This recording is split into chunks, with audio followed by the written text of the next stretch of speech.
Welcome to exam विवेचना। तो दोस्तों, जैसा कि आप लोगों को पता है, हम अपने चैनल पर डिस्कस कर रहे हैं पीवाईक्यू सीरीज। तो जो ये पीवाईक्यू सीरीज है, आपकी प्रत्येक परीक्षा के लिए काफ़ी महत्वपूर्ण होने वाली है। तो ध्यानपूर्वक आप इन वीडियोस को देखा करें, ठीक है। ये नहीं सोचना आपने कि आपको ये नॉर्मल लेक्चर लग रहे हैं तो मिस करने हैं। नहीं, ये काफ़ी महत्वपूर्ण है आपकी आगामी परीक्षा हेतु। कोई भी परीक्षा क्यों नहीं हो, तो वहाँ पर आपको ये डायरेक्ट इनडायरेक्ट पूछे जाएंगे, ठीक है। अगर अभी तक आप हमारे टेलीग्राम व्हाट्सएप ग्रुप्स के साथ नहीं जुड़े हैं, तो उनके लिंक आपको डिस्क्रिप्शन बॉक्स में दे दिए गए हैं, उनके साथ भी आप जुड़ सकते हो, ठीक है। तो चलिए शुरू करते हैं आज के लेक्चर को। जो ये प्रश्न पत्र है, ये डी टिप्रेसबी पीजीटी हिंदी का है। तो चलिए शुरू करते हैं। क्या पूछा गया है? निम्नलिखित में से कौन सा अर्ध सममात्रिक छंद नहीं है? नहीं की बात की जा रही है यहाँ पर, ठीक है। तो जो अर्ध सममात्रिक छंद नहीं होगा, तो वो होगा द्रुत विलंबित। ये अर्ध सममात्रिक छंद नहीं है। बाकी बरवे, सोरठा, बरवे, सोरठा, उल्लाला, ये तीनों होंगे। तो ध्यान से देखना, इस प्रश्न से आपके कितने प्रश्नों का निर्माण हो रहा है? 4। अगला है, निम्न में से शब्दालंकार है। निम्न में से शब्दालंकार कौन सा है? तो यहाँ पर जो शब्दालंकार होगा, तो वो होगा यमक। यमक शब्दालंकार है। बाकी उपमा, रूपक, उत्प्रेक्षा, ये अर्थालंकार है। ये भी ध्यान रखना है, पूछा जा सकता है अर्थालंकार क्या है और शब्दालंकार क्या है। अनुप्रास भी शब्दालंकार होता है। अगला देखिए यहाँ पर, कारण के अभाव में कार्य होने पर कौन सा अलंकार होता है? कारण के अभाव में कार्य होने पर कौन सा अलंकार होगा? तो वो हो जाएगा विभावना। विभावना। समुद्र का पर्यायवाची शब्द है, तो समुद्र का पर्यायवाची शब्द कौन सा होगा? नीरथी।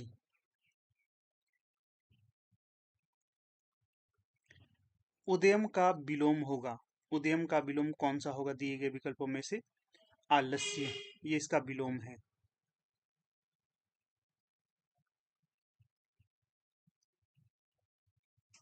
यथासंभव में कौन सा समास है? जो शब्द है यथासंभव, इसमें समास कौन सा है? अव्ययी भाव समास।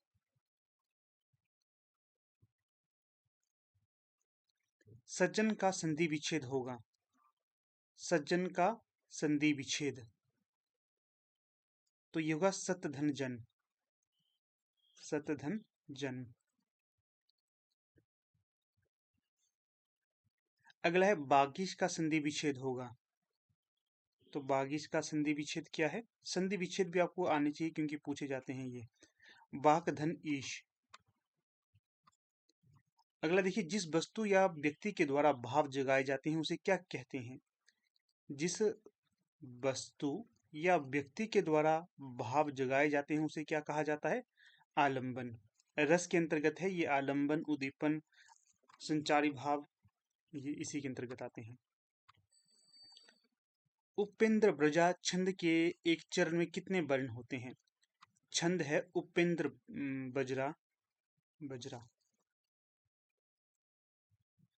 ये छंद, इसके एक चरण में कितने वर्ण होते हैं? तो ये होते हैं 11। जो आपको अलग से लगते हैं कि अलग से यहाँ पर क्वेश्चन पूछे गए हैं, आपको समझ नहीं आ रहे, तो आप ऐसा कर सकते हैं कि अपने सर्च भी कर सकते हैं गूगल में या पुस्तकों में, ठीक है। यहाँ पर देखिए काव्यांश आ गया है। नीचे दिए गए काव्यांश को पढ़कर पूछे गए प्रश्नों के उत्तर दीजिए। काव्यांश इस प्रकार से है।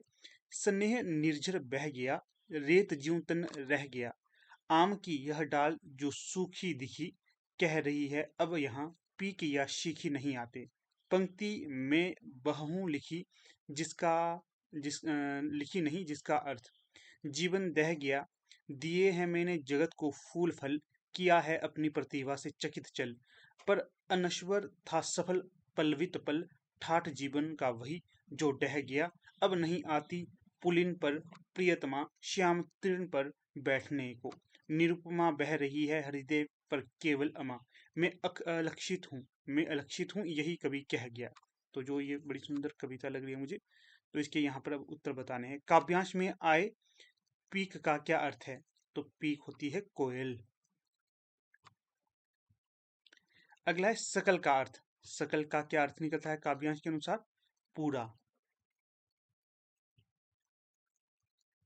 और पुल्लिंग का अर्थ क्या निकलता है यहाँ पर? पुल्लिंग का अर्थ तट।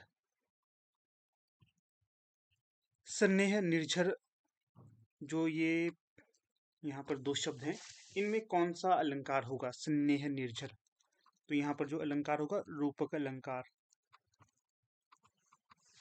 फिर है काव्यांश का केंद्रीय भाव क्या है? तो जो ये काव्यांश है इसका केंद्रीय भाव क्या है? आत्मचिंतन।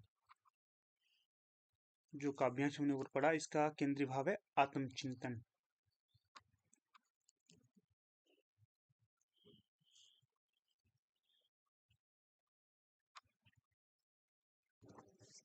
तो यहाँ पर देखिए गद्यांश दिया गया है, नीचे दिए गए गद्यांश को पढ़कर पूछे गए प्रश्नों के उत्तर दीजिए।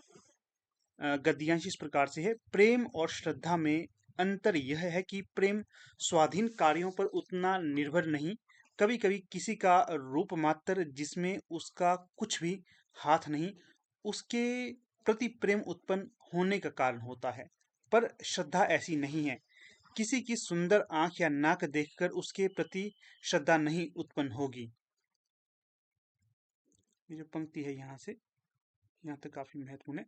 प्रेम के लिए इतना ही बस है कि कोई मनुष्य हमें अच्छा लगे, पर श्रद्धा के लिए यह आवश्यक नहीं कि मनुष्य किसी बात में बड़ा हुआ होने के कारण हमारे सम्मान का पात्र है। श्रद्धा का व्यापार स्थल विस्तृत है, प्रेम का एकांत। प्रेम में घनत्व अधिक है तो श्रद्धा में विस्तार। ये थोड़ा सा ध्यान रखना, प्रेम और श्रद्धा के संबंध में जो तथ्य बताए गए हैं। आगे प्रश्न पूछा जाएगा, किसी की सुंदर आंखें देखकर उसके प्रति हो सकती है क्या? अगर हम किसी की सुंदर आंखें देखेंगे उसके प्रति हमें क्या होगा? तो देखिए, श्रद्धा नहीं हो सकती, भक्ति नहीं हो सकती, करुणा नहीं हो सकती, क्या हो सकती है? प्रीति हो सकती है, प्रेम। किसी मनुष्य का अच्छा लगना किसके लिए पर्याय है? किसी मनुष्य का अच्छा लगना किसके लिए पर्याय है? तो ये होगा प्रेम के लिए। श्रद्धा के लिए जरूरी है मनुष्य हमारे, श्रद्धा के लिए जरूरी है कि मनुष्य हमारे सम्मान का पात्र हो। निम्नलिखित में से कौन सा कथन गलत है? तो यहाँ पर जो कथन दिए गए हैं इनमें से एक गलत होगा। पहला क्या है? श्रद्धा का व्यापार स्थल विस्तृत है। बिल्कुल, श्रद्धा का व्यापार स्थल कैसा है? विस्तृत है, ये सही होगा यहाँ। फिर है, प्रेम का व्यापार स्थल एकांत है। प्रेम का व्यापार स्थल कैसा है? एकांत, ये भी सही है। फिर है, प्रेम में घनत्व अधिक है, ये भी सही है। श्रद्धा में विस्तार कम है, नहीं, श्रद्धा में विस्तार है, इसलिए ये गलत होगा यहाँ पर। गद्यांश का सर्वाधिक उपयुक्त शीर्षक क्या हुआ? गद्यांश का सर्वाधिक उपयुक्त शीर्षक है श्रद्धा और प्रेम।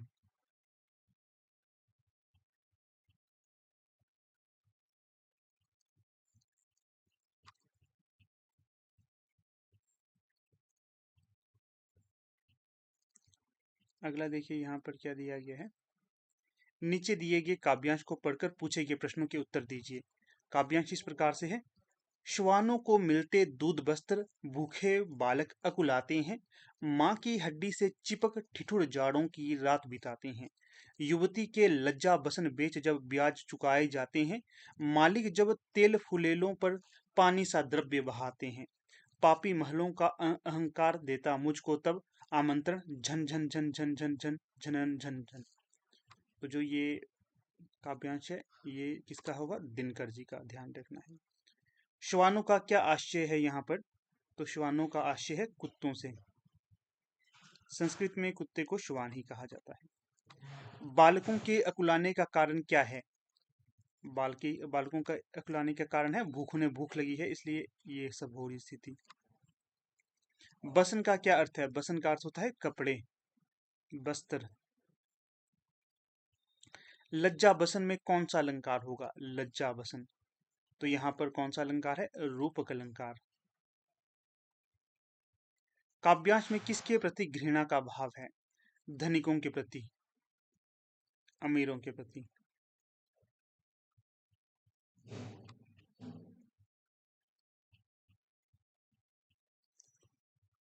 फिर अगला देखिए यहाँ पर, गद्यांश को पढ़कर पूछे गए प्रश्नों के उत्तर दीजिए। गद्यांश को पढ़कर, गद्यांश क्या है? जिसे हम आलंबन कहते हैं वह वास्तव में कवि की अपनी अनुभूति का संवेद रूप है। उसके साधारणीकरण का अर्थ है कवि की अनुभूति का साधारणीकरण, जो भट्टनायक और अभिनव गुप्त का प्रतिपाद्य है। इंपॉर्टेंट है ये। अतएव निष्कर्ष यह निकलता है कि साधारणीकरण कवि की अनुभूति का होता है। क्या है? साधारणीकरण कवि की अनुभूति का होता है। अर्थात जब कोई व्यक्ति अपनी अनुभूति को इस प्रकार अभिव्यक्त कर सकता है कि वह सभी के हृदयों में समान समान अनुभूति जगा सके, तो पारिभाषिक शब्दावली में हम कहेंगे कि उसमें साधारणीकरण की शक्ति वर्तमान है। ये पंक्ति भी काफी महत्वपूर्ण है। साधारणीकरण के बारे में यहाँ पर बताया जा रहा है।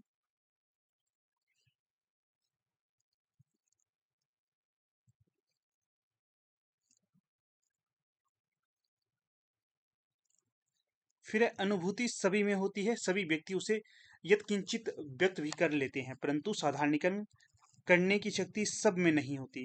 क्या है? साधारणीकरण करने की शक्ति सब में नहीं होती।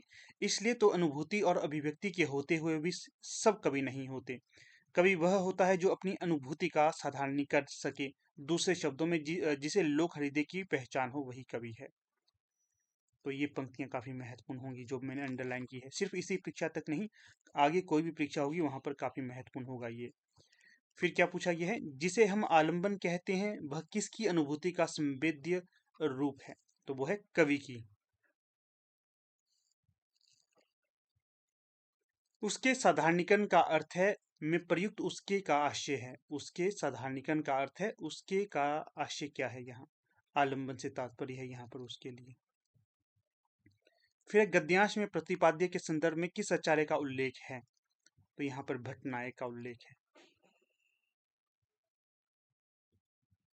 फिर एक कवि वह होता है जो कौन? जो अपनी अनुभूति का साधारणीकरण कर सके। गद्यांश का उपयुक्त शीर्षक क्या होगा? तो ये होगा साधारणीकरण। इसी के बारे में पढ़ा तो यही साधारणीकरण ही होगा।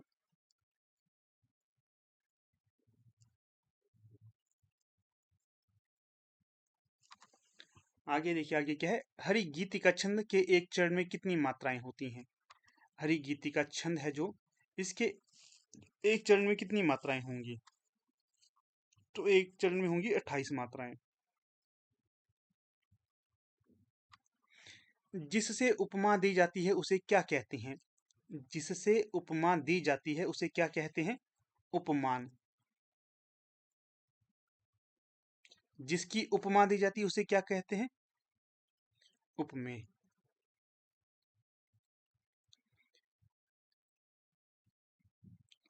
खिला हो ज्यों बिजली का फूल पंक्ति में अलंकार है। खिला हो ज्यों बिजली का फूल पंक्ति में कौन सा अलंकार होगा? उत्प्रेक्षा अलंकार। पत्रकारिता को लोकतंत्र का कौन सा स्तंभ माना जाता है? आपको ध्यान रखना है, पत्रकारिता को लोकतंत्र का चौथा स्तंभ माना जाता है। आपने सर्च करना है कि लोकतंत्र के 4 स्तंभ कौन कौन से हैं। लोकतंत्र के 4 स्तंभ कौन कौन से हैं? जनसंचार का कौन सा माध्यम श्रव्य माध्यम नहीं है? जनसंचार का रेडियो श्रव्य माध्यम है, टेप रिकॉर्डर भी है और टेलीफोन भी है। जो समाचार पत्र है, एक दिखती सी बात है, श्रव्य माध्यम कैसे हो सकता है? ये दृश्य माध्यम है। जनसंचार माध्यम और दृश्य एवं श्रव्य संचार माध्यमों को एकीकृत रूप में कहते हैं। क्या कहते हैं? श्रव्य संचार माध्यम और दृश्य एवं श्रव्य संचार माध्यमों को एकीकृत रूप में क्या कहते हैं? एकीकृत रूप में कहा जाता है इन्हें इलेक्ट्रॉनिक मीडिया। आजकल सोशल मीडिया आ गया है, अब तो ये इनसे आगे बढ़ के है। प्रिंट मीडिया के बारे में कौन सा कथन गलत होगा? ये देखना है। तो देखिए, सारे देख लेते हैं। समाचार पत्र पत्रिकाओं की मांग में घोर कमी आ गई है। प्रिंट मीडिया के बारे में, समाचार पत्र पत्रिकाओं की मांग में घोर कमी आई है? नहीं, प्रिंट मीडिया से तो इनकी बढ़ोतरी होगी, ये गलत है, इसलिए तो ये सही नहीं होगा, यही उत्तर है। इससे साक्षर लोग ही प्रत्यक्ष लाभान्वित हो पाते हैं। हाँ, ये तो सही है, प्रिंट मीडिया से। आजादी के पूर्व पत्रकारिता जनसेवा थी, ये भी सही है। आजादी के बाद पत्रकारिता का लक्ष्य बदल गया, ये भी स्थिति बदल रही। अभी इनका क्या काम होता है? अधिक से अधिक पैसे कमाना। किसी हद तक पैसे की महत्व की तो बात आप जानते हैं, परंतु अधिक ये हो जाए तो गलत हो जाता है सिस्टम सारा, लक्ष्यहीन हो जाती चीजें। अगला प्रश्न देखिए, जनसंचार माध्यमों के बारे में कौन सा कथन गलत है? पहला है, मुद्रण माध्यम की उपयोगिता अभी भी कम नहीं हुई है। दूसरा है, रेडियो सरकारी नियंत्रण से मुक्त है। तीसरा है, भारत के अधिकतम भागों में रेडियो की पहुंच है। चौथा है, रेडियो ग्रामांचल की क्रय शक्ति के अनुरूप हैं। तो देखिए गलत कौन सा होगा इनमें, आपने देख ही लिया वैसे तो। मुद्रण माध्यम की उपयोगिता अभी भी कम नहीं हुई है, ये तो सही है, गलत नहीं है।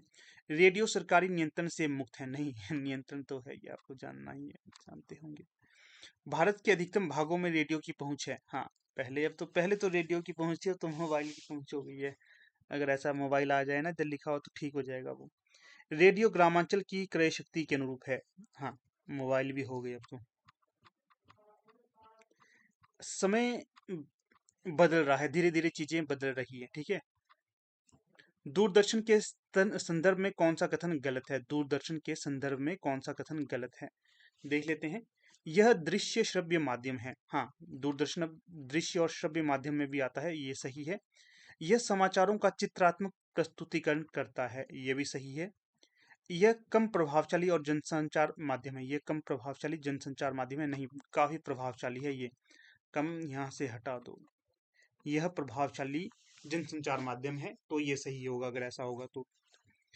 समाचारों के साथ चित्रों के प्रसारण से समाचार की प्रामाणिकता पर संदेह नहीं होता, बिल्कुल सही। समाचार संपादन का आयाम नहीं है, समाचार संपादन का आयाम नहीं है, क्या नहीं है? देखिए, समाचारों का चयन, ये तो है। संशोधन परिमार्जन, ये भी है।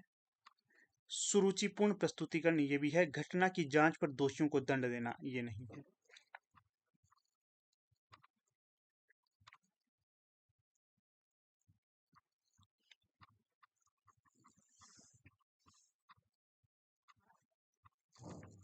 जो प्रश्न पत्र ना मुझे काफी महत्वपूर्ण लग रहा है, एलटी कमीशन, एलटी टेट के लिए यहाँ से क्वेश्चन जरूर आएंगे, मैं आपको कह रहा हूँ, ठीक है।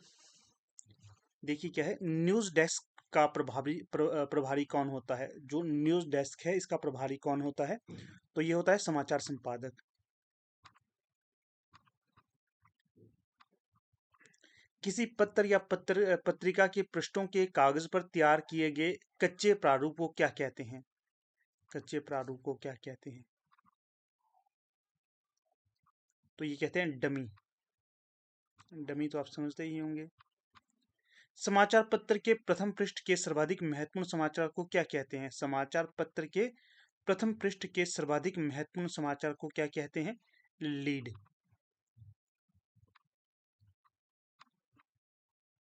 समाचार प्रथम अनुच्छेद डैश कहा जाता है? आमुख। समाचार का प्रथम अनुच्छेद, इसे क्या कहा जाता है? आमुख कहा जाता है। समाचार निर्माण में प्रूफ रीडिंग के संबंध में कौन सा कथन गलत है? प्रूफ रीडिंग के संबंध में कौन सा कथन गलत होगा यहाँ? तो देखिए जो सही है वो देख लेते हैं पहले। प्रूफ रीडर को संबंधित भाषा की अच्छी जानकारी होनी चाहिए, ये तो बिल्कुल सही बात है। प्रूफ संशोधन के संकेत चिन्हों का ज्ञान होना चाहिए, ये भी सही है। प्रूफ रीडिंग बहुत कम रोचक काम है, बहुत कम रोचक काम नहीं है, रोचक काम है, इसलिए ये गलत हो जाएगा।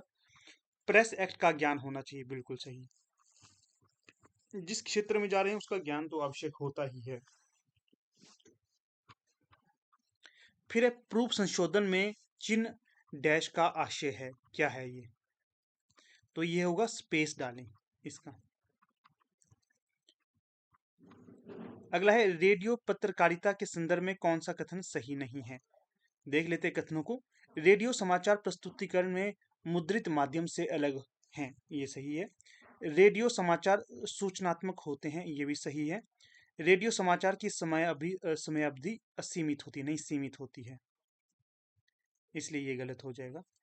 रेडियो समाचार को हर श्रोता वर्ग को समझने योग्य बनाना बनाना जटिल कार्य है। जटिल कार्य, बिल्कुल ये तो सही है, क्योंकि सभी को एक समान सोच कैसे दे सकते हैं, समझने की क्षमता कैसे दे सकते हैं।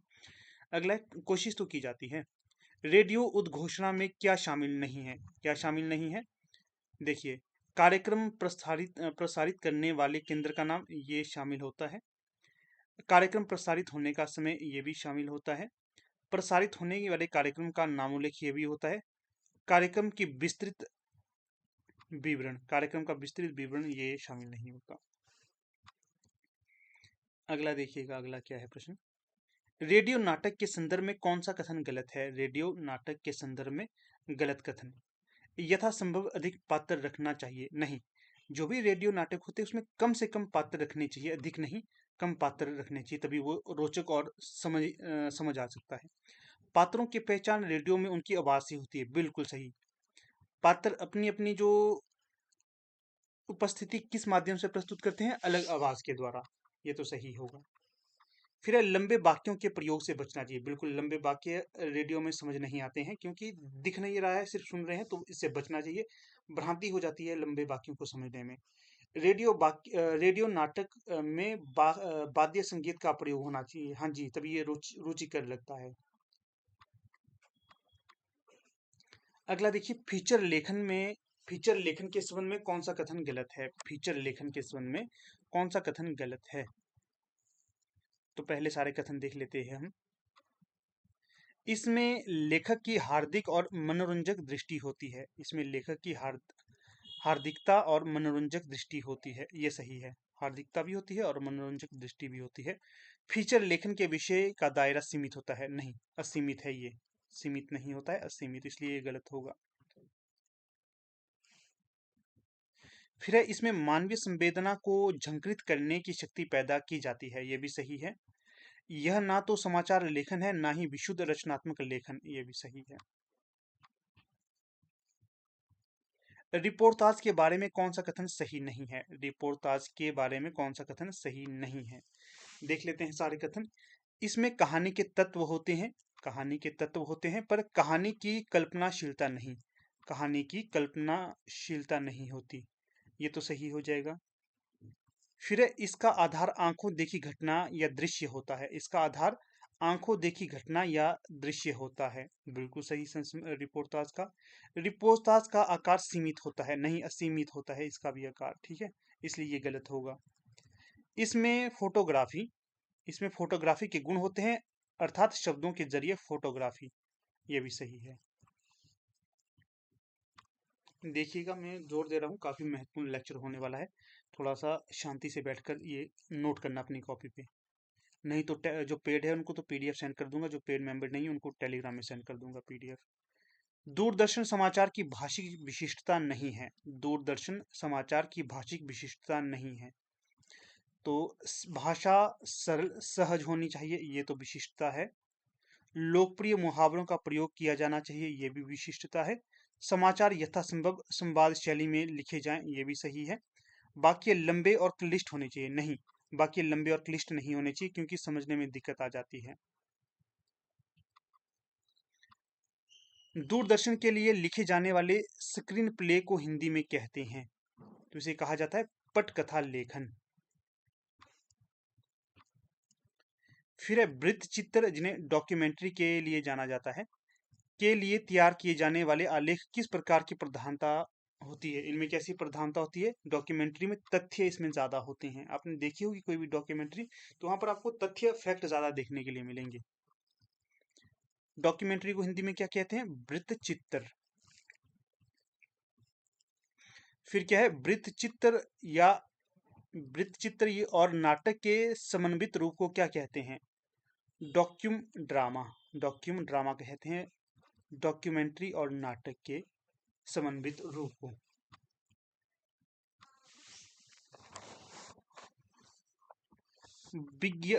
विज्ञापन की भाषा के संदर्भ में कौन सा कथन सही नहीं है? विज्ञापन की भाषा के संदर्भ में कौन सा कथन सही नहीं है? देखिए, जो सही होंगे वो देख लेते हैं। भाषा विश्वसनीय हो तभी मजा आता है। भाषा आकर्षक हो, बिल्कुल सही। हर विज्ञापन एक पूर्ण बिक्री बातचीत हो। और साहित्यिक भाषा हो, ये जरूरी नहीं है, विज्ञापन भाषा के संदर्भ में साहित्यिक भाषा की आवश्यकता नहीं होती है।